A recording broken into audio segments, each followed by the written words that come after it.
Bom dia, boa tarde, boa noite. Eu me chamo Ana Paula, para quem não me conhece. E meus queridos, meus amados, fraternos irmãos e irmãs em Jesus Cristo, Senhor, das nossas vidas, da nossa alma, do nosso espírito, do nosso corpo, da nossa vida. A gente está aqui mais uma vez, combatendo o bom combate, guerreando a guerra dos santos. A Bíblia diz que a nossa luta não é nem contra a carne, nem contra sangue, mas contra os principados e as potestades deste mundo tenebroso. E hoje, dia 30 de novembro de 2016, sem muito rodeio, eu vou direto à palavra. É uma palavra maravilhosa, uma palavra de consolo, mas também uma palavra de alerta e de preparação. Eu odeio filme de guerra, Mas por mais que eu odeie filme de guerra, a gente crescendo, vai vivendo, vai ouvindo, vai entendendo tanta coisa na vida. E uma das coisas que eu entendo e vejo é que toda vez que os soldados têm que entrar numa batalha, o líder, o general ou os líderes de frente desse exército, eles fazem uma espécie de discurso para animar o povo, os soldados, para animá-los, para fortificá-los mentalmente. E muitas vezes a gente vê em alguns filmes, principalmente os épicos, esses filmes mais aí de guerra de cavalo, que tem espada, filmes medievais, que normalmente, quando fazem esses discursos de motivação, os soldados, eles vão com tanta energia, com tanta força, que eles vencem a batalha. Então, a gente vê que toda vez, meu querido, minha querida, que alguém tem que enfrentar, ou um grupo de pessoas tem que enfrentar uma situação, eles se preparam. Eu diria que nesse finalzinho de 2016, entrada de 2017, e até onde o Senhor nos permitir ir, a gente tem que focar na preparação. Ana, mas já tem tanto tempo que eu estou me preparando. Eu tenho acompanhado tantos vídeos, tanta leitura bíblica, tantos estudos. Eu tenho orado, eu tenho jejuado.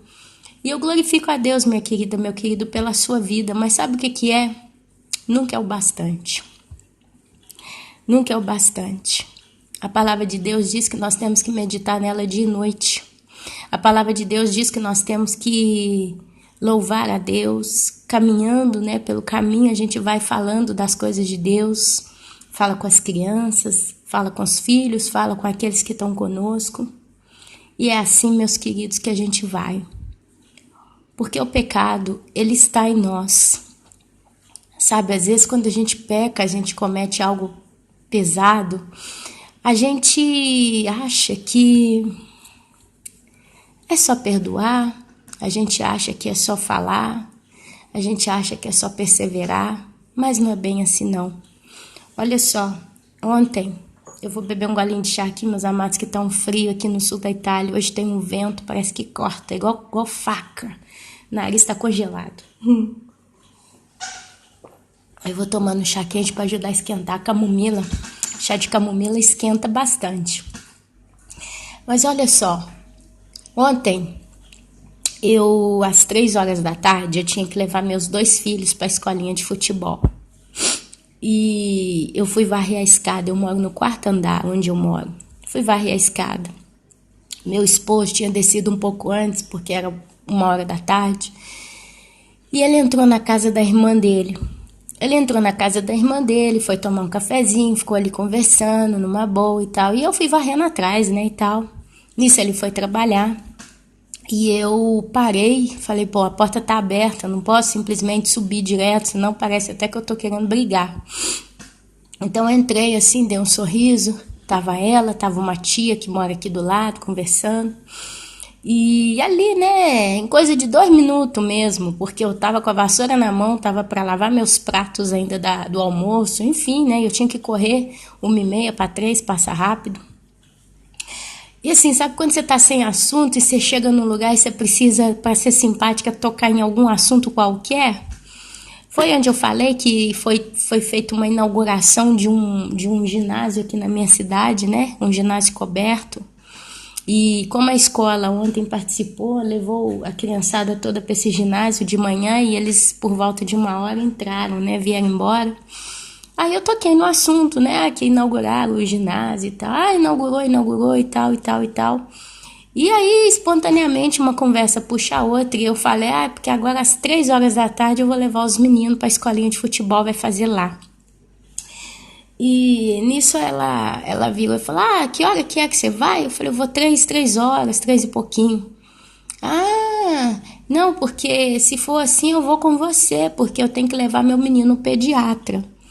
E eu falei, ok, então 3 horas eu vou. No caso, eu te deixo lá no pediatra e vou embora. Por quê? Porque, meus irmãos, para ir no pediatra, quando ele vai visitar uma criancinha de 2 anos, 1 ano, ele garra no mínimo de 30 a 40 minutos dentro da salinha. Você calcula mais o tempo de espera. Então, assim, 1 hora, no mínimo, precisa para que a criança seja bem visitada pelo médico. E falei, eu te deixo lá, depois se você quiser você me liga, eu corro lá e te pego. Tá, tudo bem, não, porque tá dormindo, eu vou esperar que ele acorde, não sei o que, conversava assim. E nisso eu virei a cabeça, eu vi o carro do marido dela estacionado, porque como aqui tá chovendo, tá frio, o marido dela trabalha na roça, ele não tá trabalhando, ele tá em casa. E ele tem um costume de, na parte da tarde, dormir, ele dorme de tarde. E essa minha cunhada, ela é o tempo todo agarrada com a mãe, qualquer coisa que ela precisa, a mãe dela tá lá na casa dela, ela tá na casa da mãe, é uma coisa só, não tem uma diferença de família, é uma coisa só, um núcleo só. E tem o carro do pai também, tudo à disposição. E quando ela começou a falando dormir, eu entendi que ela falou que eu perguntei para ela assim, eu falei, então você vai esperar seu marido acordar para levar? Se ele não acordar, eu é que levo? Porque eu pensei que ela falou tipo assim, se o marido continuasse dormindo, ela vinha comigo. Se não, ela resolvia por conta sua. Quando eu falei isso, ela já mudou o semblante, ela já mudou, ela já ficou meio indignada. Não, eu tô falando do menino dormir. Eu falei, não, tudo bem, ok. E ela já ficou com aquela sensação. A realidade é que eu vivo uma espécie de guerra fria aqui, né? Para os irmãos que já me acompanham há muito tempo, eu vivo uma espécie de guerra fria. E essa guerra fria ela é travada da seguinte forma, a luz e as trevas. Eu sou luz porque eu tenho o Espírito Santo que trabalha na minha vida, eu tenho a misericórdia de Deus na minha vida e eu reconheço, meus irmãos. Acho que eu reconheço até demais que eu sou pecadora. Reconheço até demais no sentido, eu estou sempre confessando meus pecados em público, né? Os irmãos que acompanham o canal sabem, me conhecem. E vira daqui, vira dali, eu estou sempre confessando meus pecados. Aqui em público, sem ter vergonha, sem ter ressentimento de dizer, meu Deus, eu vou falar isso, então o povo vai pensar mal de mim. Eu sigo isso porque a Bíblia fala que nós temos que confessar os nossos pecados, né? Então, o que acontece? Chegou num ponto que ela é treva porque ela vive cometendo coisas que eu fico muito indignada.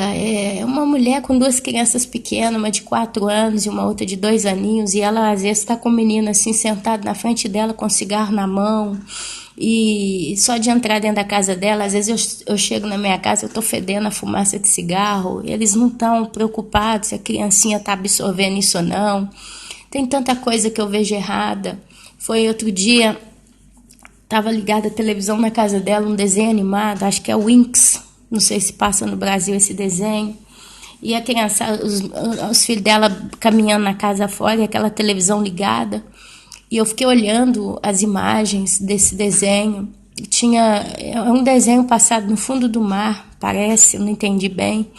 E tinha 3 bruxas, 3 personagens, 3 bruxas boas e um ser que era um demônio verde mesmo, era um demônio. Com chifre, com cara de demônio, com tudo. E aqui é troço feio passando na televisão, sabe? Entre um filme de terror, a única diferença é o tipo da caricatura, porque é toda em forma de cartão, né? E ela, nem aí. Eu falei, nossa, que desenho feio. Como é que você vê que tem feio? Porque eu falei, não. Ah, nossa, agora que tá passando, porque não passa não, sabe? E passa, porque é um canal que ela coloca, que eu sei que passa esse tipo de desenho o dia inteiro, sabe? Então, assim, essa situação e tantas outras coisas, que se eu for ficar aqui contando pros irmãos, em vez de eu falar da palavra, a gente vai entrar para outra conversa, não é o caso, mas só para que vocês entendam que então toda vez que a gente vê isso, eu vejo isso, eu fico muito indignada. Minha vontade é de falar com ela, falou, poxa, mas fumar com seus filhinhos por perto, você está matando suas crianças, porque estão, né, exalando esse fumo tóxico. Depois você fica aí comprando remédio para gripe, porque estão sempre gripados. Está fazendo frio, a menina está descalço. Ah, mas ela não quer pôr meia, fica por isso mesmo. Mas quem comanda é a mãe, não é o filho. A menina não come, a menina tá verde, a menina dela é branquinha de pele, a menina tá verde, porque não come, só come macarrão branco com manteiga. Então, assim, eu vou vendo isso tudo e outras coisas aí, me dá uma indignação tão grande no meu coração e tal. Mas aí o negócio do pediatra, então, ficou por isso. Eu falei, bom, eu vou, na hora que eu for, se você tiver que vir comigo, então se fique pronta que a gente vai. Acabou que ela foi com o marido dela, eu não entendi o que ela arrumou, eu sei que eu vi o marido dela pronto para sair, parece que levou a menina para um lado e ela pegou o outro menino e levou no pediatra com o carro do pai, resolveu, tava o pai, a mãe, o marido, tudo em casa, e eu queria voltar para casa correndo, porque eu tenho sempre tanto para fazer, meus irmãos. Agora mesmo são 10 horas da manhã, acabei de chegar da rua, fui resolver várias coisas que eu tinha para resolver, e ainda tô com a minha casa para colocar no lugar, né? A gente tem que arrumar a casa de manhã. Mas eu falei, meu Deus, eu não posso deixar de falar da palavra, eu não posso deixar de compartilhar com os meus irmãos, né? E tudo isso que eu tô falando, para quem ainda não me conhece, eu posso te garantir que vai fazer sentido na tua vida.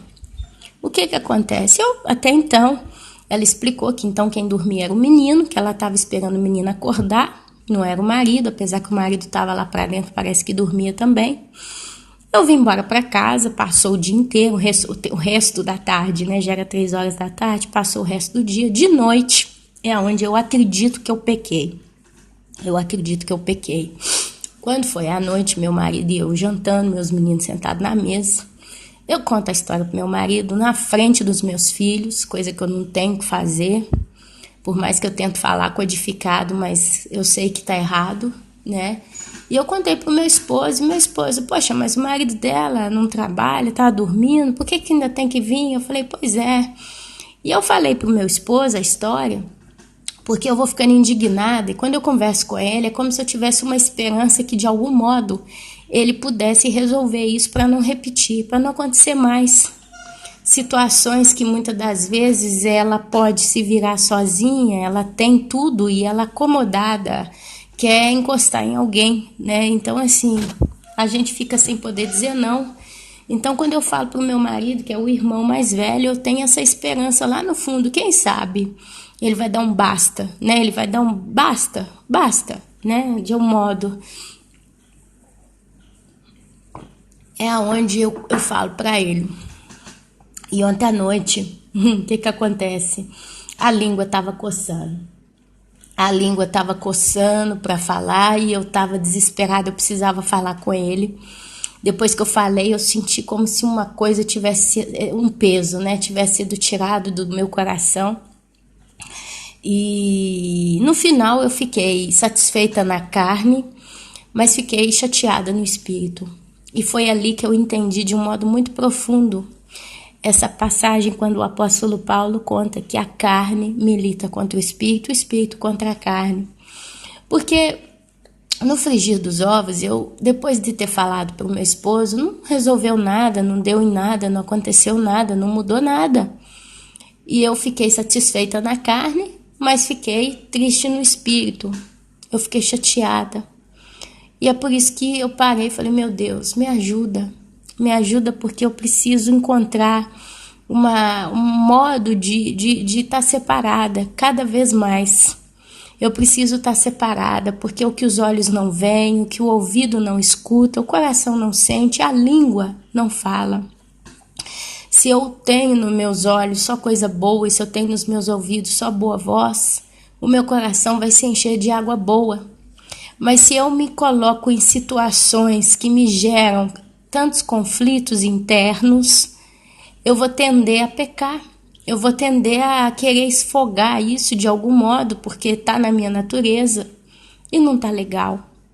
E sabe, amados, quando a gente começa a conversar isso com alguns irmãos, sabe, quanta gente está na mesma situação, até pior. Quantos de nós temos perso estopim, explodido, brigado, discutido? Quantos de nós temos irado? Eu posso dizer para os irmãos que na pior da minha situação atual, o máximo que eu estou fazendo é isso. Eu falo com meu marido, a gente conversa, ele fala comigo, eu falo com ele. E não sai da nossa casa, não sai daqui. A gente não é do tipo de sair falando para todo mundo. Deus trabalhou tanto na minha vida e ele também tem um caráter, meu esposo tem um caráter também, que fica só entre nós dois. Mas é como se a gente, às vezes, sabe, entendesse que são falas improdutivas. Isso está acontecendo muito no nosso meio. É como se o mundo estivesse gritando de várias formas para os santos pecarem. Sabe, é como se tudo tivesse se fechando ao nosso redor todos os dias para nos induzir a pecar quase que como a força. Você tem que pecar. Você tem que bater de frente, você tem que brigar, você tem que isso. Sabe, eu acho que quem está vivendo situações parecidas, situações difíceis com pessoas, sabem exatamente o que eu quero dizer. E a gente segura muito, a gente está mantendo muito. Eu, Ana Paula, cheguei num ponto que as pessoas que moram ao meu redor, elas já sabem o que eu penso delas. Sabe, tá explícito, tá na cara. Só que fica aquela coisa, né? Esse fica rindo pra mim, eu fico séria no meu canto, não toco muito no assunto, não misturo muito. Mas o meu modo de viver, o meu comportamento espelha aquilo que eu não posso falar. Chegou nisso. O modo como eu tenho vivido aqui, hoje espelha aquilo que eu não posso falar. Eu não posso ir em nenhuma dessas pessoas, botar o dedo na cara dessa, olha, você tá errando. Porque você, por exemplo, tá fumando na frente dos seus filhos, você quer fumar? Faz igual meu pai, quando eu era pequena. Meu pai ia lá pro início do lote, eu caminhava uns 6, 7 metros, e eu fumava lá no portão, ao ar aberto. Meu pai nunca fumou dentro de casa, nunca. Morreu com câncer no pulmão, mas se matou sozinho, porque ele tinha consciência que aquilo era um veneno. A Bíblia fala, meus amados, ai daquele que faz desviar um desses meus pequeninos. Melhor fosse que amarrasse uma pedra de moinho no pescoço e se lançasse ao mar. Um pai, uma mãe que comete qualquer coisa agressiva contra seu filho, desde um cigarro a uma bebida ou a um modo de falar, por isso que eu estou dizendo ontem aqui, eu tinha que ter vigiado, eu podia ter falado só com meu esposo quando meus filhos estavam dormindo, mas a ansiedade, né, a caloria foi mais forte, eu tive que falar, sabe? Então, assim, de algum modo eu gero isso no meu filho.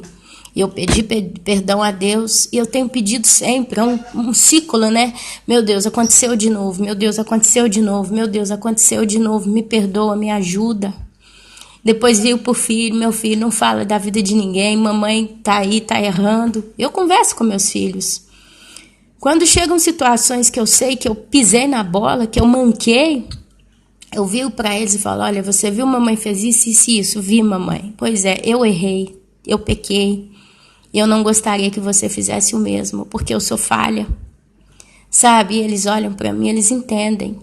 Mas é uma luta, meus amados, é uma situação difícil.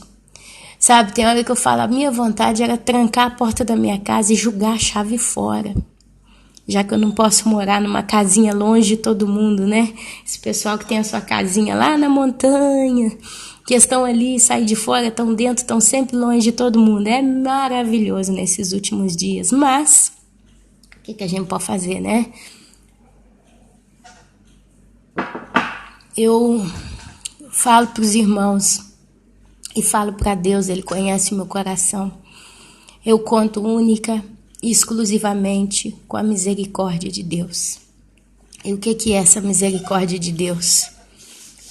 A misericórdia de Deus é quando Ele olha para mim e eu falo de mim. Eu falo de mim, pessoa direta. Ele vê eu ali na hora de pecar, ou na hora de falhar, ou na hora de tropeçar, ou na hora até mesmo de chegar próxima à linha sutil do pecado voluntário, porque a gente sabe, tem vezes que você faz coisas que você sabe que tá errado. Você sabe que é melhor enfiar uma maçã na boca do que abrir a boca e falar o que não deve. E Deus fica olhando para você e Ele vê a carne na caloria. Eu vou expressar desse modo. Ele vê a carne na caloria. E Ele vê o espírito batendo de frente, não tá legal, não faz isso, não vai, não é assim, não é assim, não é assim. Ele vê aquele conflito, aquele confronto. De repente você vai, bum, apronta. E Ele olha para você com amor. Um amor que vem dEle, um amor que Ele escolheu amar. Um amor que Ele, quando olha para você, Ele vê a sua situação. Gente, Deus é um Deus de justiça, Deus é um Deus de amor, Deus é um Deus de ira. São tantas expressões que falam dele, não é verdade? Mas eu posso dizer que Ele realmente é um Deus bom e é um Deus de amor. É o Deus de Isaac, de Abraão e de Jacó. É o Deus que olha para os seus filhos quando eles estão pecando. Ainda que no momento que eles estão pecando, eles estão tendo prazer em pecar. Porque quando a gente peca, a gente tem prazer em pecar. Não adianta ter hipocrisia, minha querida, meu querido. Seja lá qual for o teu pecado. Você tem angústia no espírito, mas no corpo e na alma você tem prazer. Você tem gozo, você tem júbilo, você tem satisfação. Você é como se a carne do cristão, ela está sempre aprisionada, ela está debaixo dos pés. A carne, ela está sujeita ao jugo. A carne é pecadora. É onde está a maldição de Adão e Eva, do pecado original. Então a carne, ela tem que estar sob jugo. Ela tem que ser mantida com seriedade, com rigidez na prática. A Bíblia fala, se o teu olho te leva a pecar, arranque-o, lance-o fora. É melhor você entrar no céu com um olho só do que entrar no inferno com o olho todo, corpo todo e tudo. Se a tua mão te faz pecar, corte a lance fora. Olha, com a carne a gente tem que ter rigidez. Então o que acontece? Uma coisa, quando está presa, acuada, condicionada, quando ela consegue um pouquinho de liberdade, ela sente um alívio. Ah, que paz, que gozo, que satisfação. Mas sabe o que acontece? Ela vai ficando mais forte. Então, quando o santo peca, ele tem prazer. Se ele não corre e conserta, não corre e reflete em cima do pecado, que é o que eu estou fazendo com vocês aqui agora. Não pensem em vocês que falando isso, eu estou falando pro YouTube. Eu falo e penso em mim mesma. Se você não para e reflete no quadro atual e você, então, desesperadamente não clama a Deus ajuda e se dispõe a ser ajudado por Deus, pela misericórdia de Deus, você aceita que Deus realmente é um Deus misericordioso para com os seus. A Bíblia fala isso. Ele é misericordioso para com os seus, meus amados. E ele, então, você começa a entender a situação, você começa a construir um suporte diverso, uma nova condição. Eu preciso vigiar mais. Eu, Ana Paula, tiro a conclusão para mim mesma. Eu preciso vigiar mais. Sabe, na hora de eu falar para o meu esposo, eu preciso, peraí, isso que eu vou falar vai trazer algo de bom para ele, para mim, para nós? Ou vai ficar nisso mesmo, vai terminar em pizza? Quer dizer, eu vou só viver aquele momento ali de fofoca para ele, né? Vamos chamar assim, vamos tentar levar o negócio para um lado agressivo mesmo. E não vai resolver nada? E depois eu vou ficar com o meu espírito triste e Deus vai ficar triste. Porque o pecado não agrada a Deus. Talvez alguém vira para mim aqui e fala, mas irmã Ana, você não fez nada. que você fez? Você simplesmente comentou a história que aconteceu às 3 horas da tarde com sua cunhada. E o seu marido, porque já conhece a situação, ele sabe como é que gira lá, ele simplesmente foi de concordância na conversa. Estava você na mesa com seus filhos, você simplesmente contou uma história. Sabe, é aí que está o perigo, minha querida, meu querido, quando não parece pecado. Porque eu contando aqui, eu conto de um modo tão... É com a visão que eu tenho hoje com relação aos meus atos. Então eu levo o negócio para o extremo mesmo, eu começo a destrinchar a situação, porque eu não vou só no acontecido. Se eu simplesmente contasse para os irmãos o ocorrido, eu fui na casa da cunhada, ela me pediu carona, eu pensei que era o marido que tinha que acordar, senão eu que tinha que resolver problema, e de noite comentei com meu marido essa situação, muitos diriam, mas é só um fato ocorrido, não aconteceu nada, você não brigou nem com a cunhada, nem brigou com seu marido, talvez seu filho nem entendeu, porque a televisão estava ligada, não sei. Mas sabe quando você vai esmiuçando por detrás da intenção do coração? É aqui que a gente tem que vigiar. Eu, Ana Paula, hoje, minha querida, meu querido, quando eu peco, e eu falo que eu pequei, é porque eu não vi o ato em si, mas eu vi a intenção por detrás desse ato. E a intenção do meu coração era fofocar. Eu precisava destrinchar aquele pepino com meu esposo, dividido em 2 situações. Por um lado, o desejo de que, quem sabe, meu marido pudesse fazer alguma coisa para que esse tipo de situação acabe para sempre. Mas, por outro lado, simplesmente o escarnecer do absurdo. Poxa, o marido está dormindo, o pai está em casa, 2 carros parados na porta, por que tem que vir me encher o meu saco? Dá para entender a intenção da Ana Paula. É que desaforo. Eu pensava isso depois que eu vim embora para minha casa. É que desaforo eu tenho que fazer na minha vida. Eu não posso perder tempo sentado 1 hora num pediatra, enquanto o marido dela está em casa dormindo, o pai está no computador, a mãe está lá, não sei o quê, e eu que estou com meus negócios para fazer, que não peço nada para ninguém, não por orgulho. Mas eu não quero ser peso para ninguém, então o que eu preciso fazer eu resolvo sozinha. Aí eu tenho que ficar aqui de plantão com ela, enquanto ela tá lá fumando cigarro do lado meu, porque vai me enchendo de cigarro também, porque eu acabo que quando ela tá perto de mim, ela dispara a fumar. E eu não posso nem falar, olha, por favor, me respeita, que eu não gosto disso, dá dor de cabeça. Não, isso quer dizer, então vem uma onda de indignação. Então a gente quer esvazar isso, a gente quer transbordar isso, a gente quer movimentar essa energia negativa através da fofoca. A realidade é essa. Então é assim que eu hoje olho para a minha vida, para os meus atos. Isso aí, meus amados, é quando Deus ele começa a abrir o nosso entendimento. É quando ele fala, Ana, você peca não no ato, mas na intenção do ato. E é aí que a coisa está pior, porque a palavra de Deus diz que Deus, ele é poderoso para discernir, para conhecer, para sondar os nossos corações. E ele separa a alma do espírito. Ele sonda até o mais profundo, meus amados. Quando Deus olha para um ser humano, não é a intenção somente ou o ato, mas é o sentimento por detrás disso, Olha, ninguém peca, é claro, tem gente que peca na ignorância, né? Faz as coisas sem pensar, mas esses Deus chama de ignorante. O pecado pesado é aquele planejado, é aquele arquitetado, é aquele analisado, é aquele observado. É o pecado que está por detrás. A coisa é tão pesada que quando eu estava varrendo a escada, eu vi que estava a porta aberta com a tia lá do lado. Já me veio uma angústia no peito que eu falei, meu Deus, eu não posso entrar lá. Eu preciso subir para minha casa, que eu tenho que fazer. Eu tenho que lavar minhas vasilhas, eu tenho que limpar a cozinha, eu tenho que desembolar a vida. Mas sabe o que acontece? Aí veio aquela coisa, mas se eu não entrar, eles vão se ofender. Porque parece que eu sou metida, parece que eu sou orgulhosa. Então eu sou constrangida a entrar, fazer um sorriso, falar qualquer palavra amarela, justo para ficar ali falando bolota. Mas no meio disso, aparece uma situação para me encurralar, que é o que me aconteceu. Então eu sei que já é assim, então eu tento evitar, porque eu sei que do nada sempre aparecem coisas assim, absurdas, que eu olho pela minha reação no final.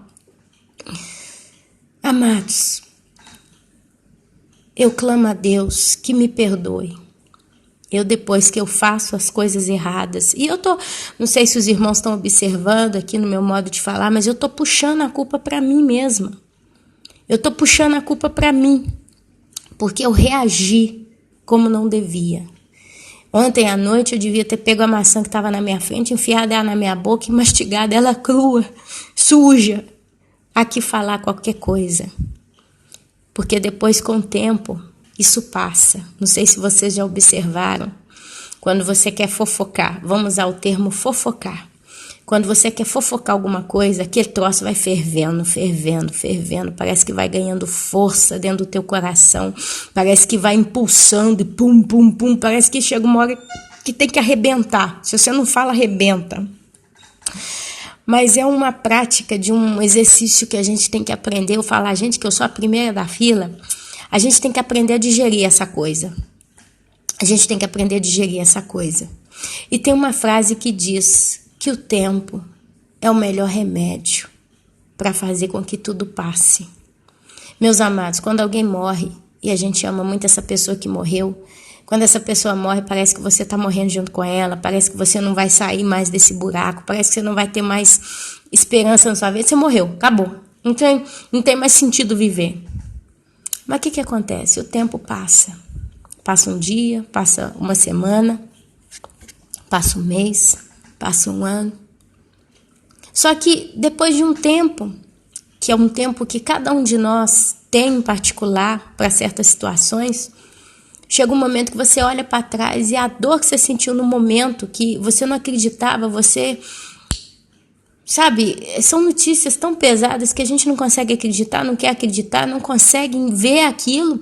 E quando a ficha cai, poxa, aconteceu mesmo, seu chão cai junto, né? E você morre junto. Só que com o passar do tempo, aquela coisa começa a cicatrizar. Porque o tempo é um dos melhores remédios para a carne. Para a carne. Aqui eu não estou ligando a sentimentos de falta de perdão. Eu não estou ligando o tempo a sentimentos de traição. Isso aí é outra conversa. Nós estamos falando de um pecado que quer explodir dentro da gente. Eu vi uma situação, eu quero fofocar aquilo, eu preciso conversar isso com alguém. Aí eu não vou conversar com ninguém em Cristo, porque no final a conversa vai sair sempre na bênção. Eu quero conversar com quem é ímpio, porque ali a gente bota fogo no negócio. É assim, meu querido. Essa é a realidade.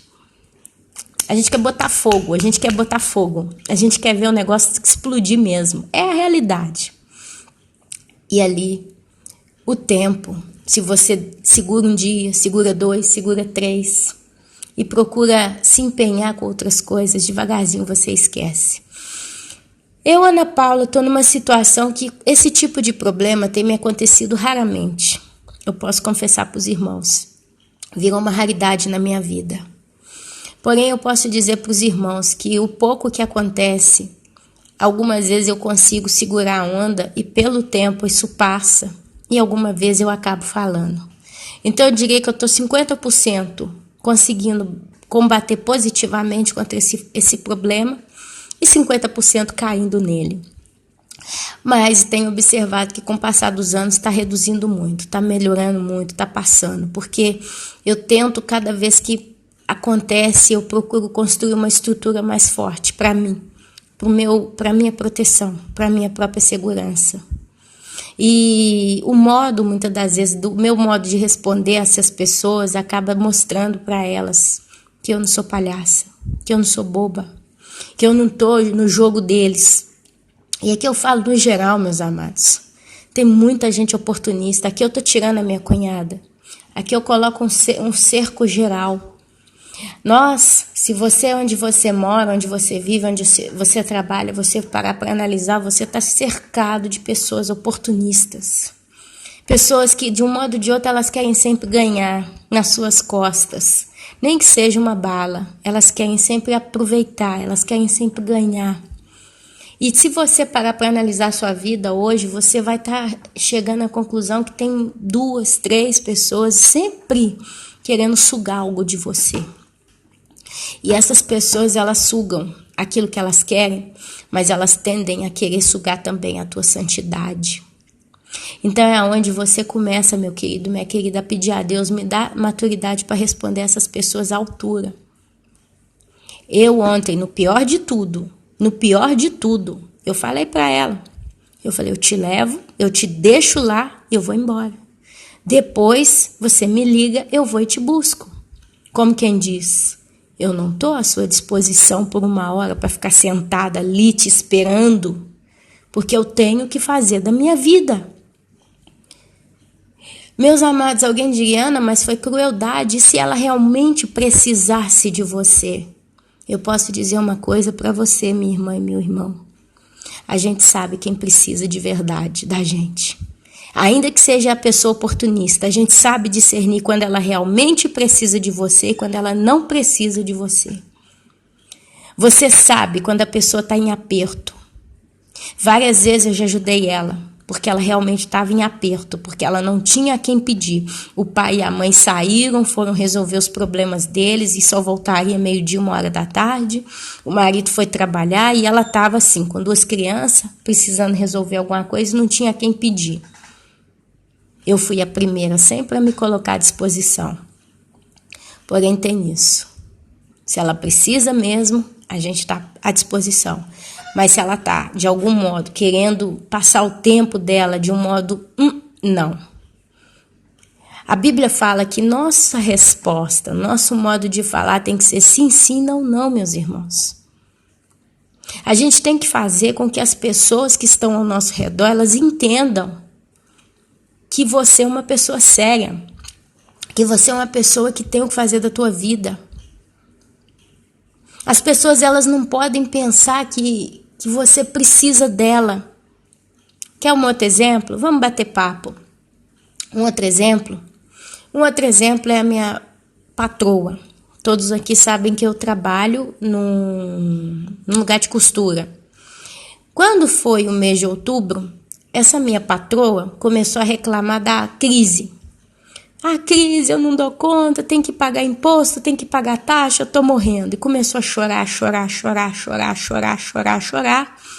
E de 8 pessoas que trabalham lá, eu fui a última que chegou, a que não tem experiência, praticamente não sabe nada. O que ela fez? Ana, você não vai trabalhar mais horário integral, você vai trabalhar meio horário. Eu, como não posso trabalhar 4 horas porque eu tenho que estar em buscar filho na escola, eu fiquei em 3h30 de trabalho. Ela me pagava 2,50 € por hora, que já é nada, não é nada. Se você projeta 2,50 € para real, você está falando em R$8 por hora? Eu acho que nem isso, se você pegar seu salário, dividir pelos dias que você trabalha, tiver esse valor e dividir em horas, você não vai ter só R$8 por hora. Acho que você vai ganhar muito mais, não é verdade? Então, dá para você entender a que ponto que eu estava. Mas era sempre um dinheirinho no final do mês, eu estava aprendendo. E é um dinheirinho que eu podia ajudar minha irmã, e não sei do que daqui, não sei do que dali. E realmente, durante 4, 5 meses, ajudou muito. Foi uma coisa participativa. Chegava no final do mês, eu não tinha um tostão no bolso mais, conseguia fazer alguma coisinha, mas... Enquanto eu estava indo horário integral, R$2,50 por hora... Ainda dava para chegar a quase 350 € no final do mês. É no final que a gente separa, né? Ela vira para mim meio horário. Eu, bacana, meio horário. Comecei a trabalhar só meio horário de manhã. E foi o mês de outubro todo. E ela chorando o mês inteiro. Ai, meu Deus, eu tô cheia de dívida, eu tô assim, eu tô assada, eu tô assim, eu tô assada. E aquela confusão toda. E eu só olhando e tal, quieta, calada. E... uma moça que trabalha lá anotando as horas, porque a hora que eu chegava, a hora que eu saía, os dias que eu trabalhava, ela anotava de todo mundo. Como elas anotavam sempre na parte da tarde, eu já não estava mais na parte da tarde, eu não sabia. Eu comecei a anotar na minha casa. Falei, eu vou ter meu controle para saber se está dentro da média. Não precisa ser exato, mas pelo menos dentro da média. Bacana. E foi passando o mês, passou o mês de outubro todo. Quando foi 1º de novembro, dia 1 de novembro, desse mês mesmo, hoje é dia 30, quer dizer, tem 29 dias que isso aconteceu. Acabou o trabalho, eu acabei o meu expediente, ela estava lá fora na rua comprando verdura no caminhão, que aqui passam os caminhões vendendo verdura nas portas do povo. E ela foi. Aí era dia de pagamento, ela não tinha me pagado, eu não falei nada, fiquei calada, ficou por isso mesmo. Na hora que eu saio, ela conversando com o moço do caminhão, ela tirou o envelope do bolso. Ana, tá aqui, ó, esse mês eu paguei 2 euros a hora para todo mundo, porque eu não tô dando conta, mas assim que melhorar, e não sei o que, não sei o que, não sei o que, eu fiquei assim, sem reação, porque ela tava conversando com o cara do caminhão, ela me entregou um negócio no vento, ela falou no vento, eu não tinha reação, eu não tinha como responder, eu peguei o envelope, eu joguei no bolso, tudo bem, não preocupa não. Entrei pro carro, liguei o carro e comecei a ficha começou a cair. Aí cheguei em casa. Não, ainda dirigindo o carro, eu falei, meu Deus, eu trabalhei o mês inteiro pensando que eu ia ganhar o valor que ela sempre me pagou, porque ela não falou isso, ela falou que ia reduzir o meu horário, mas não queria reduzir também a paga. Ela simplesmente, da cabeça dela, pagou do jeito dela, ela não me perguntou nada. Eu engoli aquele troço, foi engolido, gola dentro, foi aonde caiu a ficha. E o carnal da Ana Paula desmoronou ali. Eu chorei no carro, cheguei em casa, peguei e contei 140 euros. 30 dias trabalhando, meio horário. Os primeiros dias eu trabalhei um pouquinho mais, consegui fazer 4 horas, 140 euros. Peguei então o papel que eu anotei, a 2,50 euros, calculei. Tava dando acho que 280, quase 300 euros, um negócio assim, não lembro o valor mais, porque eu joguei fora. Aí eu falei, não, agora vamos calcular 2 euros, para ver se pelo menos aquelas meninas anotaram a hora certa. E na conta, meus amados, ficou uma diferença aí de uns 50 euros ainda, quer dizer, ela tinha que me pagar praticamente 180 euros a 2 euros a hora, me pagou 140. Foi aonde crolou tudo, eu falei, meu Deus, eu não posso viver assim. Eu chego lá, tem que ouvir rádio do mundo, música italiana, que eu odeio. Música italiana. Eles falando da vida de todo mundo. Forçando meus olhos, porque costurar, né, tá pondo a linha na agulha, que é troço todo, forçando o olho, forçando a coluna. Trabalhando ali, tinha dia que ela falava que a gente tinha que correr, porque ali não tava para perder tempo. Foi aonde eu vi tudo nos meus olhos. Falei, meu Deus, no final, ela tá aproveitando de mim. Ela está aproveitando, porque por mais que ela lamenta que tem crise, tá todo mundo lá trabalhando. Eu não sei quanto que ela paga para as outras. Ela disse que está pagando 2 euros para todo mundo. Eu não sei, não posso dizer, não pude nem perguntar, porque eu não posso confiar nas pessoas. Eu não sei se eu fosse conversar com uma de qualquer delas para tentar entender, elas não iam contar para ela, ou então eu ia ficar com mais mágoa, né? Porque imagina... Ela vira para mim e fala, eu pago 2 euros para todo mundo. Aí eu ia até alguma delas, ou uma delas, ia falar, quanto que você ganha? Com todo respeito, quanto que ela te paga por hora? Imagina, a pessoa vira para mim, não, paga 3, 4 euros por hora. Aí eu ia ficar com mágoa da patroa, porque o carnal da Ana Paula é onde entrou, meus amados, a análise por detrás das minhas intenções.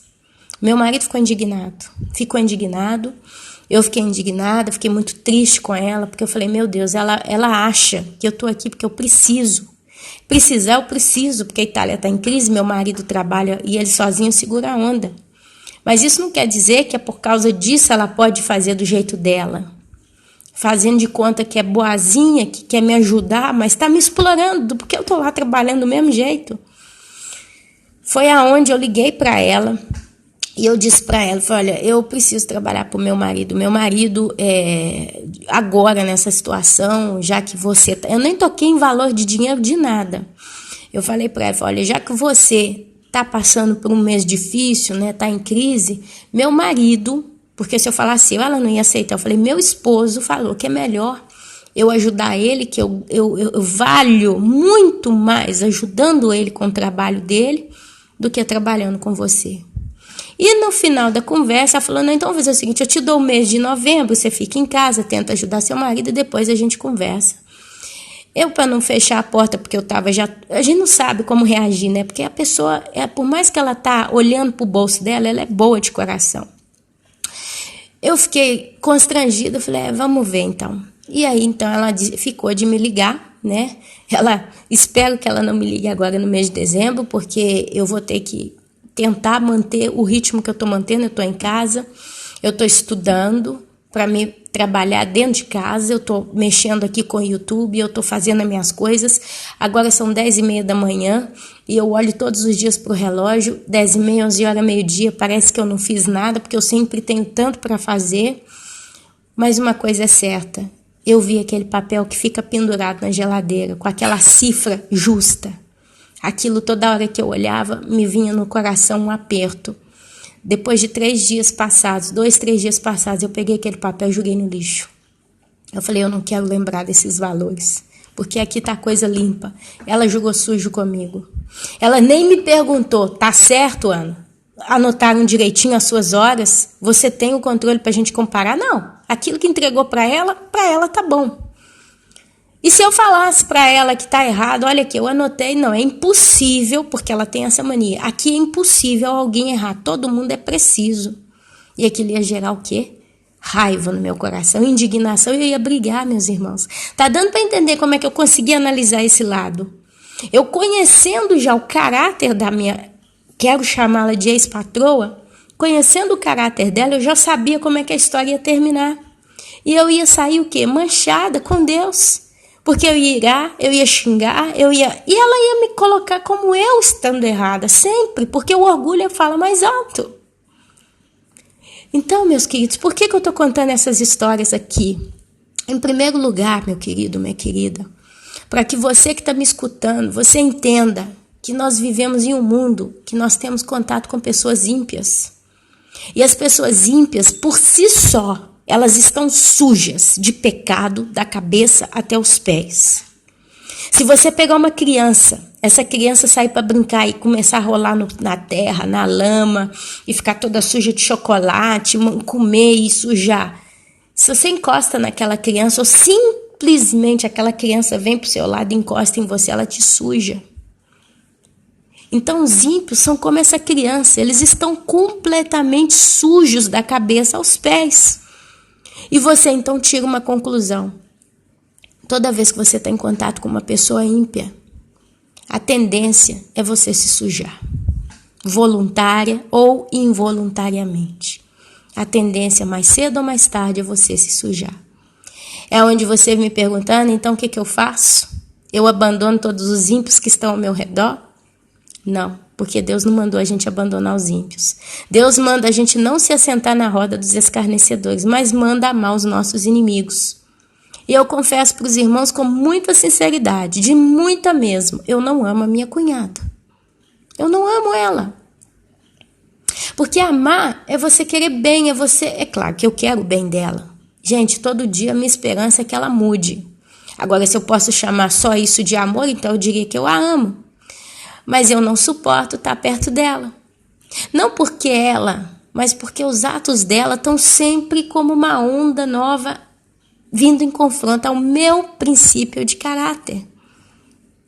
Toda vez que eu estiver perto dela, ela vai estar com cigarro na mão, ela vai estar fazendo algo que eu estou vendo que está escancaradamente errado, eu não posso falar nada, eu não posso reagir. Então aquilo fica no meu coração e eu fico indignada, eu subo espumando. Então, eu não quero estar perto dela, porque eu sei que toda vez que eu estou perto dela é encrenca para mim. Não que eu peque todas as vezes, mas eu fico com o coração carregado. O que é amar uma pessoa? Eu, Ana Paula, sou mãe. Eu amo meus filhos. Eu tenho um filho maiorzinho que ele tem um caráter bem pimentado, né? Apimentado, mas eu amo assim mesmo. Meu filho, se eu puder, se eu tiver que brigar com ele todo dia, eu brigo. Eu tenho liberdade para brigar com meu filho. Eu tenho liberdade para corrigir meu filho. Eu tenho liberdade até para bater no meu filho. Eu tenho liberdade para sentar com meu filho e ensinar para ele o certo e o errado. Eu tenho liberdade, apesar do momento que eu xingo meu filho, passa 2 minutos, ele vem cá e me dá um abraço, eu posso abraçá-lo. Ah, mas eu acabei de brigar com ele, eu estou com raiva dele, mas ele não está com raiva de mim, porque o coração dele é limpo. Ele esqueceu. E ele quer ser abraçado por mim. É onde então eu entendo, é eu que estou então colocando os meus sentimentos de uma pessoa não mais inocente na frente, e aí eu despojo tudo e abraço ele forte. Eu amo meu filho. Eu posso corrigir se ele está lavando o dentinho direito, se ele está tomando banho direito. Eu vou, levo ele para onde ele precisa ser levado. Eu brigo com as professoras dele se necessário. Eu estou aqui com ele 2, 3 horas de fila a estudar com ele se for necessário. Eu quero o melhor dele, eu quero combater pelo meu filho. Então eu posso dizer que eu amo meu filho. No positivo e no negativo dele eu amo. Quando ele está dormindo, ele faz uma... Eu falo do maiorzinho, porque ele é o meu é o meu teste de paciência, né? Quando ele vai dormir, eu boto a coberta nele. Passa 5 minutos, parece que ele brigou com a cama. A coberta já está quase que caindo pro chão. Ele está deitado em cima do travesseiro, todo ao contrário. Tem 9 anos, deitado todo ao contrário. O lençol já não está mais no colchão, está todo bagunçado. E ele joga tudo entre as pernas. E parece que está fazendo uma guerra com a cama. E ali, eu... Tem dia que eu começo a rir. Tem dia que eu fico indignada. Meu Deus, esse menino sabe dormir. Mas devagarzinho eu arrumo a coberta dele. E se for preciso levantar 2, 3 vezes na noite para cuidar do meu filho, eu cuido. Então, meus amados, eu amo meu filho. Eu sei o que é amar, eu sei o que é o sentimento amor. Eu sei o que é o sentimento amor. Tem a minha mãe no Brasil. Minha mãe é difícil também. Minha mãe não é santa, não. Mas eu amo a minha mãe. Sabe? Eu fico preocupada com a minha mãe. Do jeito que eu posso, eu me volto à minha mãe. Se eu penso que possa acontecer algo ruim com a minha mãe, eu crolo. Então eu sei distinguir, meus amados, o sentimento que Deus colocou no meu coração de amor.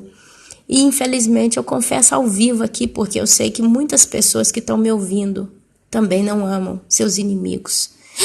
Ana, então você está dizendo que a sua cunhada é sua inimiga? Sim, espiritualmente sim. Se eu agora precisar descer na casa dela, tomar um café não, porque eu não bebo café, mas comer um pedaço de bolo na casa dela, eu vou. Se eu precisar bater na porta da casa dela, entrar lá dentro e ficar ali com ela, agora eu posso ir, eu consigo ir. Se eu precisar olhar nos olhos dela, eu olho. Então não é discurso, eu perdoei, não é isso. Pelo que ela já aprontou comigo no passado, uma pessoa do mundo nem olhava mais para a cara dela. Um ímpio tinha riscado da lista, para estar morta e enterrada. Ela aprontou muito comigo, meus irmãos. Ela aprontou coisa pesada demais comigo no passado. Mas eu perdoei de coração e eu sei que eu perdoei. Sabe como que eu sei? Porque eu consigo olhar nos olhos dela, eu consigo fazer um sorriso sincero para ela. É por isso que tem guerra espiritual, é por isso que tem a guerra fria. Porque quando ela tá suja demais, eu não faço sorriso, porque eu não sou hipócrita, eu não consigo fingir. E ela consegue ler em mim que eu não estou fingindo. Quando tem um negócio que eu não sou de acordo, eu não estou ali rindo. Não. Eu mudo o semblante, eu fico séria. E ela sabe. E ela fica com raiva. Porque ela não quer isso. Ela quer que eu fique jogando o jogo dela. Ela quer que o cachorro que ela tem, tá na casa dela, tem que estar na casa da mãe dela. Aí a mãe dela chega num domingo, chama todo mundo para almoçar lá na casa dela. Aí ela sabe que eu e meu esposo, quando vamos comer na casa da sogra, a gente não gosta de cachorro, gato caminhando na nossa perna. Porque eu não gosto. Para mim não é higiênico. Salve, aplauso para quem ama animal. Talvez você que está me ouvindo falar, Ana, eu tenho um gatinho, eu como minha comidinha, meu gatinho tá no meu pé. Mas eu lavo meu gatinho toda semana, eu não misturo nada, mas eu, Ana Paula, não gosto de animal no meu pé. Não gosto de animal me rodeando quando eu tô comendo. Principalmente quando eu vejo minha sogra, que tá cozinhando para a família inteira, às vezes eu tô ali ajudando, o gato tá dentro de casa com os meninos, ela ali picando uma batata, pega, larga a faca, larga a batata, pega o gato que fica de fora, porque o gato não dorme dentro de casa, o gato fica o dia inteiro rodeando no terreiro. Pega o gato, joga lá fora, fecha a porta, pega a batata e continua descascando a batata com a mão que ela pegou no gato e não lavou. O gato que acabou de lamber a bunda e lambeu o resto do corpo, ela vai lá e tocou naquele corpo que não se está limpo, não tem higiene. E aí, ela tem cachorro, ela tem gato, aí ela sabe que não me agrada, nem a mim, nem meu marido, a gente tem criança bota a mão em tudo. Aí a gente vai almoçar, ela faz questão de levar cachorro e gato. Ela faz questão, você vê que ela faz questão. Ela faz de propósito. E eu chego ali para comer, vejo aquela cena. Minha sogra que não tem muita opinião, porque ela fica meio perdida. Não é uma pessoa que tem uma estrutura de caráter, que sabe dizer sim, sim, não, não. Fica ali calada, vai aceitando também. E eu tenho que comer naquela condição. E ela, depois de 2 minutos, acende o cigarro, com a casa toda fechada, porque agora está no inverno. Ela acende o cigarro, meus filhos estão do lado dela, vai respirando, eu estou ali do lado dela, ela sabe que eu não gosto. Então eu não consigo amar, meus amados. Eu suporto ela. Mas quando eu vejo as atitudes desaforadas que ela tem, eu não consigo amar. Eu não consigo olhar para ela e estar em alegria com ela, porque a gente está sentada na mesma mesa, que coisa boa, nós estamos juntos. Eu não tenho isso no meu coração. Pelo contrário, eu não vejo a hora de ir embora. Eu quero ir embora daqui, eu quero sair daqui, eu não quero estar perto dessa pessoa, porque essa pessoa me traz angústia, me traz aflição no coração com os atos que ela comete. Eu olho nos olhos dela, se tem que dar sorriso, eu dou sincero. Se ela conversa comigo, eu converso numa boa, mas eu não quero estar com ela. Porque ela, meus amados, não faz a menor força para me respeitar. Porque se fosse eu, ainda que fosse ímpia, mas uma pessoa boa de coração, sabendo que a minha cunhada tem 2 filhos, e eu fumo, e eu tenho cachorro, eu tenho gato, eu tenho isso, eu tenho aquilo, mas eu sei que hoje ela está na casa da minha mãe, que não é nem casa minha, está na casa de minha mãe, que minha mãe chamou eles para almoçar na casa dela, e eu sei que eles não gostam de cigarro, nem de gato, nem de cachorro, então eu vou respeitar. É questão de respeito. A minha liberdade, o meu direito acaba onde começa o direito do outro. Mas não pela Ana Paula, não pelo meu irmão, mas pela minha mãe que está alegre, porque está a família inteira reunida, porque eles gostam disso. Mas não. Eu vou levar meu cachorro, eu vou levar meu gato, eu vou levar meu pacote de cigarro, meu maço de cigarro, e eu não estou nem aí. Se a Ana Paula quiser, que me engula. Eu sou assim e basta. Como posso amar uma situação dessa? Como posso querer estar perto de uma pessoa dessa? Eu do meu filho eu quero estar perto. Eu da minha mãe eu quero estar perto. De todas as pessoas eu entendeu? Mas dela não quero. Porque eu vejo a maldade destilando nos poros da pele dela. Eu não me alegro, meus amados. E eu sou muito sincera. Porque eu sei que hoje tem muita gente me escutando vivendo isso também. E às vezes a gente começa a se culpar, porque eu me culpei muito no passado. Eu fiquei muito tempo me crucificando. Meu Deus, eu estou em pecado, porque eu não amo, eu não amo, eu não amo. Até que Deus me fez entender a diferença. Deus me levou para o seguinte quadro. Se a gente estivesse caminhando num lugar rochoso, de repente essa rocha desabasse, eu e ela estivesse caindo, eu ia segurar a mão dela com angústia e desespero, porque eu preciso salvar ela, que eu não queria ver ela ali caindo e morrendo, ou ia segurar a mão dela, mas se ela escorregasse, caísse, morresse, ela merecia aquilo, como é justiça de Deus, você morre porque você é ruim. E no meu coração, na mesma hora, veio o sentimento. Eu ia segurar a mão dela com toda a minha força, com muita tristeza e desespero e angústia, porque eu quero ver ela salva, eu não quero ver ela cair no barranco abaixo. E se ela caísse, eu ia chorar e sofrer muito. É onde Deus me trouxe o entendimento. Eu amo a minha cunhada como um ser humano, como eu amo todos os outros seres humanos. Meus amados, Fidel Castro morreu.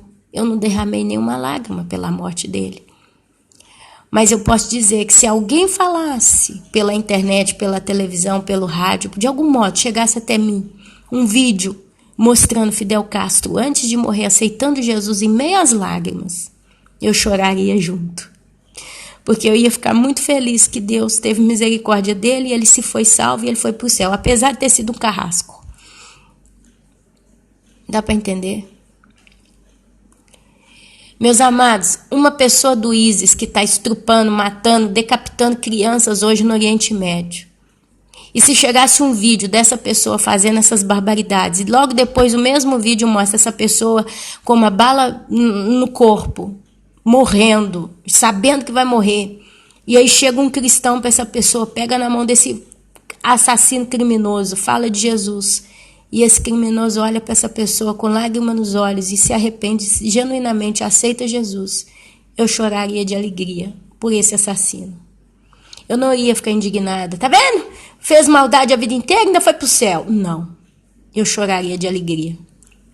E eu falo isso porque toda vez que eu vejo um ímpio E isso é raro, meus amados. Vocês sabem que é raro ver um ímpio realmente se convertendo, um ímpio famoso, né? Pessoas ruins, pessoas pecadoras, pessoas falhas que estão ao nosso redor se convertendo. É raro ver isso. Mas eu digo por mim, toda vez que eu vejo algo do gênero, eu choro. Eu choro, eu glorifico a Deus, eu fico muito emocionada, porque que alegria que eu tenho no meu coração quando um ímpio se converte. Meus amados, eu nunca fui melhor do que a minha cunhada no passado. Eu já contei para quem me conhece. Eu era extremamente orgulhosa.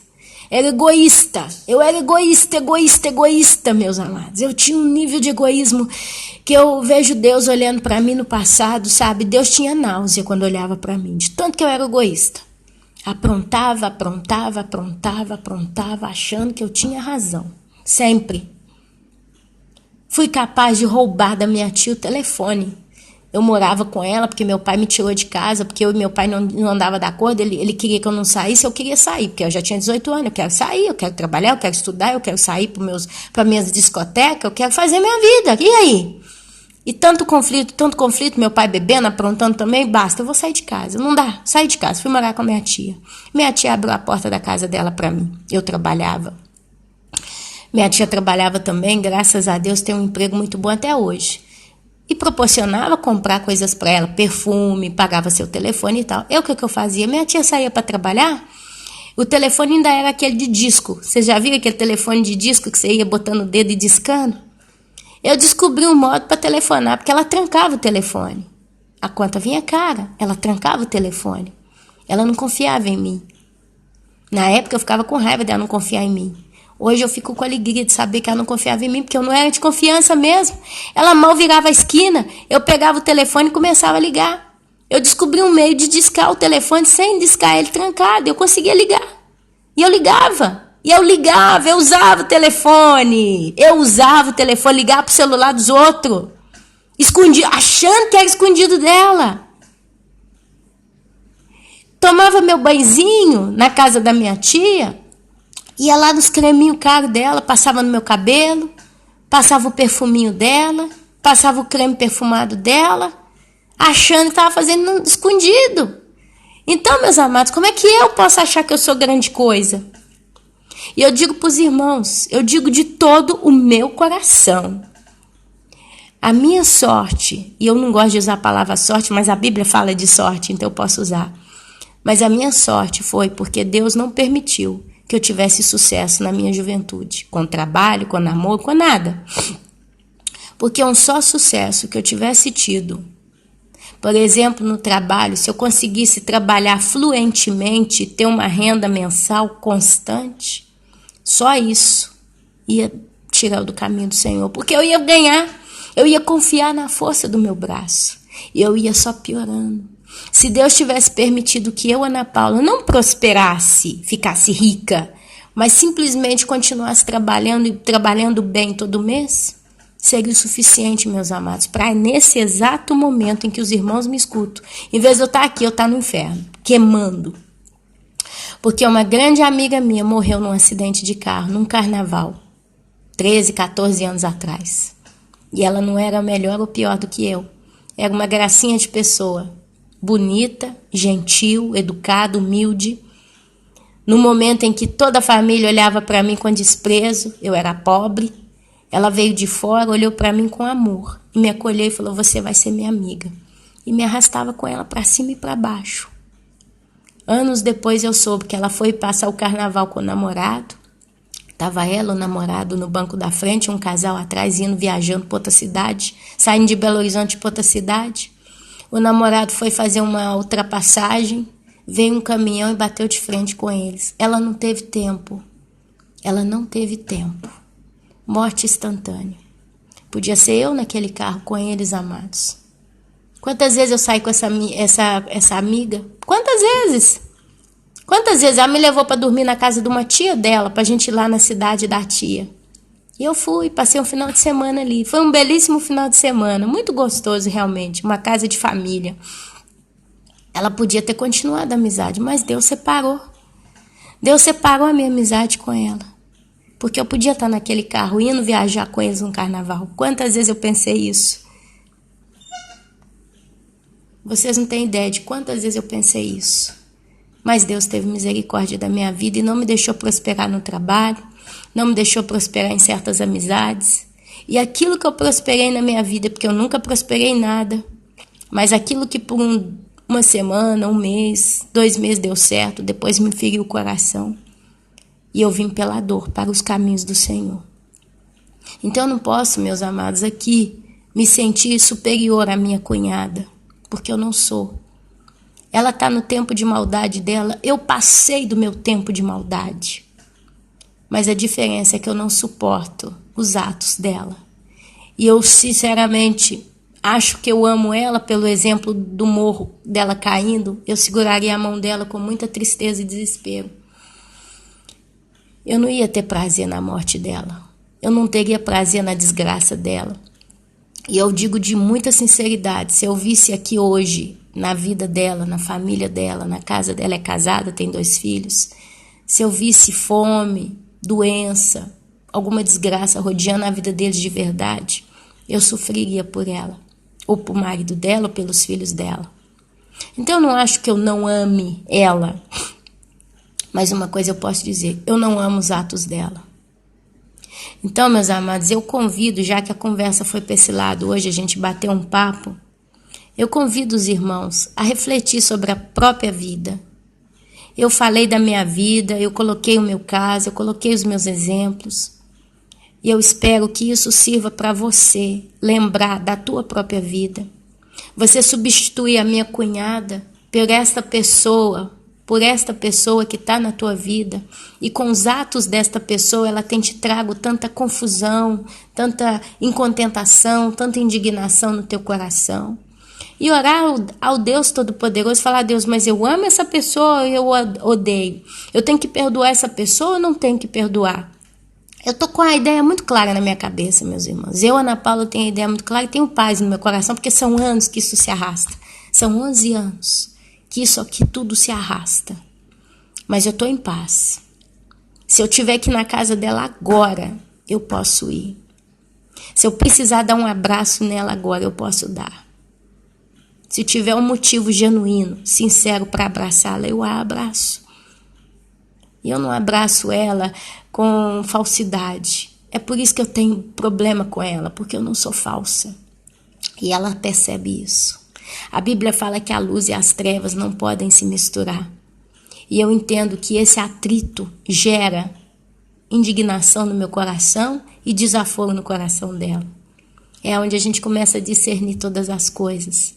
Mas isso não significa, minha irmã, meu irmão, que eu deixo de orar e pedir perdão a Deus toda vez que eu piso na bola. E ainda assim oro também para que Deus salve a vida dela, porque ela precisa ser salva. Como eu fui salva no passado e eu precisava ser salva, ela também precisa. E você tenha consciência que a pessoa que está na tua vida como uma pedrinha no teu sapato precisa ser salva.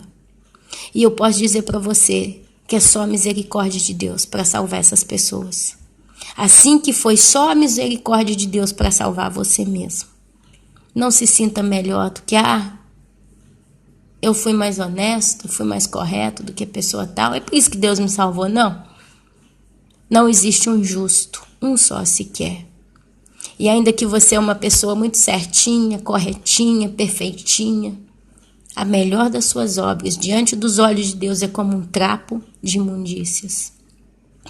Então é por isso que eu falo e repito, eu só ponho a cara aqui do jeito que eu ponho, para que você que está escutando saiba que você também é um pecador, que você também tem que aprender a conviver com todo mundo em paz, em sinceridade, tem que aprender a diferença entre amar verdadeiramente e suportar ou não suportar. Você precisa, meu querido, minha querida, meditar nas palavras do Senhor para conseguir discernir como que está o teu coração em confronto a todos os que te cercam. Eu sei como é que está o meu. Ontem eu fiquei chateada e hoje ainda estou um pouco, não vou mentir, porque eu detesto estar em atrito com pessoas, ainda que seja um atrito silencioso, porque a minha vida hoje é essa. É um atrito constante e silencioso. E eu odeio isso. Deus o sabe. Mas infelizmente não depende de mim. Não está na minha mão. essas pessoas precisam mudar a vida delas, porque se elas não fizerem, como é que a gente vai poder viver em paz? E sinceridade, e alegria, regozijar com essas pessoas. É isso que a gente não tem com eles, regozijo. A luz e a treva não misturam, então não tem como a luz ter regozijo com as trevas. Não tem nada de treva que venha na tua vida que você vai ter regozijo. No final, nem com a tua carne você tem regozijo, porque a carne milita contra o espírito. A carne não presta. A carne tanto não presta que o apóstolo Paulo diz que é necessário, é preciso que o que é corruptível se transforme em incorruptibilidade. O que é mortal seja glorificado. Então, a gente não pode nem se regozijar na nossa carne, porque a nossa carne é corruptível. Não precisa muito para a gente pecar, não, meus irmãos. Não precisa muito para a gente amar o pecado, né? Amar não, porque o santo o pecado já não ama. Nós somos novas criaturas. Mas quando a gente peca, a nossa carne gosta. A nossa carne gosta. E isso já é o suficiente para você entender o quanto que você é sujo, pecador e corruptível. É onde o espírito, que hoje está mais forte, ele entra e corrige a carne. Não está certo, não pode. A carne é corrigida através do espírito que controla a alma, que é a fonte dos nossos sentimentos. Então, quando o espírito está mais forte, ele tem poder sobre a alma, e a alma, ela influencia a carne 100%. Porque se você traz um sentimento de arrependimento genuíno, a carne, então, ela fica fraca, ela recolhe, ela reclina, ela se abaixa. Por isso, a minha pergunta final é: o que você está dando de alimento para você? Você está se alimentando do mal ou do bem? Hoje, se alimentar do mal é estar no meio do mundo e vivendo tudo que o mundo vive. Então, eu vou estar na companhia dessas pessoas muito tempo, eu vou querer estar muito perto delas. E isso vai alimentar a tua carne, vai alimentar a tua alma. Quando você assustar, você está fofocando, você está falando da vida de todo mundo, você está bisbilhando todo mundo. Mas se você alimenta teu espírito com a palavra de Deus, a tendência é você querer estar longe de tudo que te traz mal.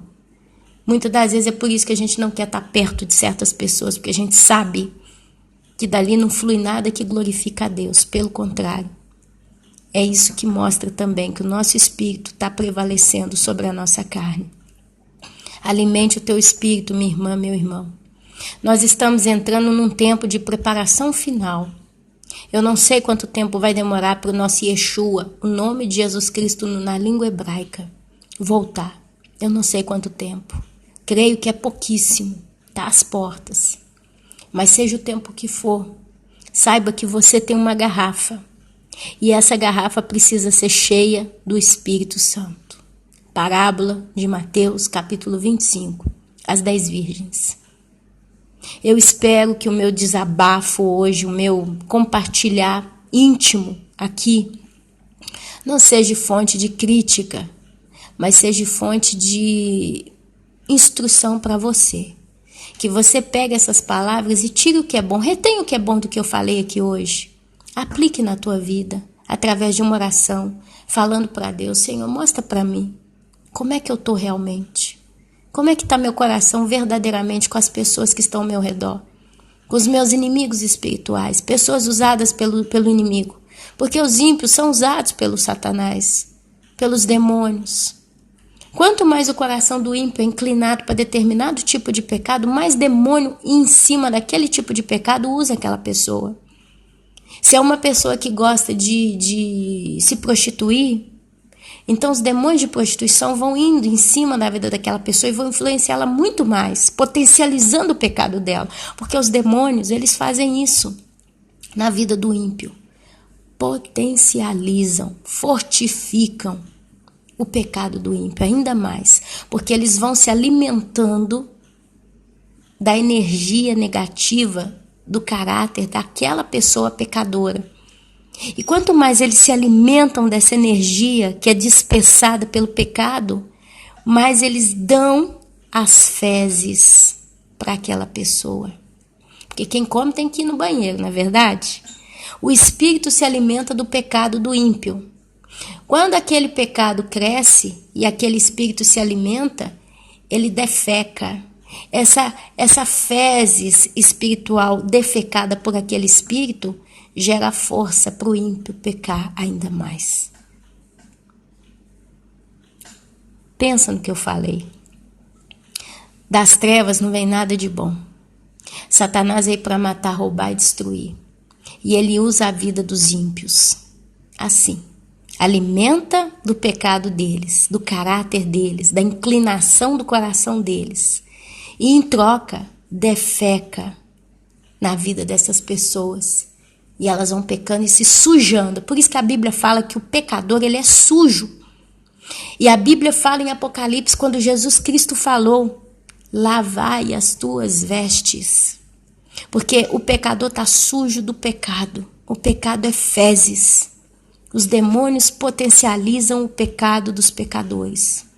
E se você, que já não é um ímpio, já não é um pecador praticante, quer dizer, o pecado é um acidente de percurso na sua vida, tome cuidado. Porque você peca uma vez, peca duas, na terceira vez o demônio já está ali, querendo entrar na sua vida, influenciar, dependendo do pecado, até na primeira. Porque a Bíblia fala que Satanás está ao nosso derredor como um leão, procurando uma brecha para entrar. Só que se você resistir ao diabo, ele vai fugir de você, porque ele não vai se alimentar. Quando ele olha para você, minha irmã, e você é uma santa, ainda que pecou, mas ele olha para você, ele vê que o seu pecado não é um pecado genuíno, não é um pecado prazeroso, não é um pecado que você quer continuar a pecar, você tem consciência e você quer fazer isso porque virou um brinquedo na sua vida. Então ele olha para você e fala, não está emanando energia de um caráter maligno, negativo, inclinado para mim. Então não tem alimento, eu não consigo comer nada nessa pessoa, nessa vida. Então eu vou fugir dela. Resistir ao diabo e ele fugirá de vós. É por isso que os santos prosperam em Cristo. E eles vão caminhando de fé em fé, de glória em glória, porque eles veem o pecado, eles pecam, eles caem, mas eles levantam, eles se arrependem, eles se lavam novamente e eles caminham ainda mais fortes do que antes. Porque aquilo que não te derruba totalmente, amado e amada, tende somente a te fazer mais forte. E assim eu encerro. Queria ter lido Bíblia hoje com os irmãos, não deu. A conversa fluiu para esse lado. Tenho certeza que ainda assim está edificando a vida de muitos. Repito, em tudo que você escutou aqui hoje, retenha aquilo que é bom para a tua vida. E lembre que o nosso amado Jesus Cristo está voltando. Então é tempo de se remir. Eu continuo em oração o resto da semana pela minha vida, porque eu preciso orar por mim. Estou em terapia. Estou em terapia intensiva com o Senhor Espírito Santo essa semana, porque eu começo a regurgitar esse pecado meu. Eu jogo ele fora, aí eu reflito, depois eu mastigo em cima das instruções do Senhor através da palavra, regurgito de novo, e esse trem está sendo digerido pelo meu entendimento espiritual, para que eu possa entender como que eu preciso fazer, para que na próxima vez que eu me encontrar numa situação dessa, eu esteja mais forte. É onde eu peço a misericórdia de Deus na minha vida. Que você, minha querida e meu querido, tirem proveito desta palavra de hoje, porque o nosso amado Jesus, ele está voltando, e a gente precisa se encontrar irrepreensível naquele grande e glorioso dia. Que ele possa te abençoar com discernimento, entendimento, sabedoria, prudência, vigilância constante. Amém, amém e amém.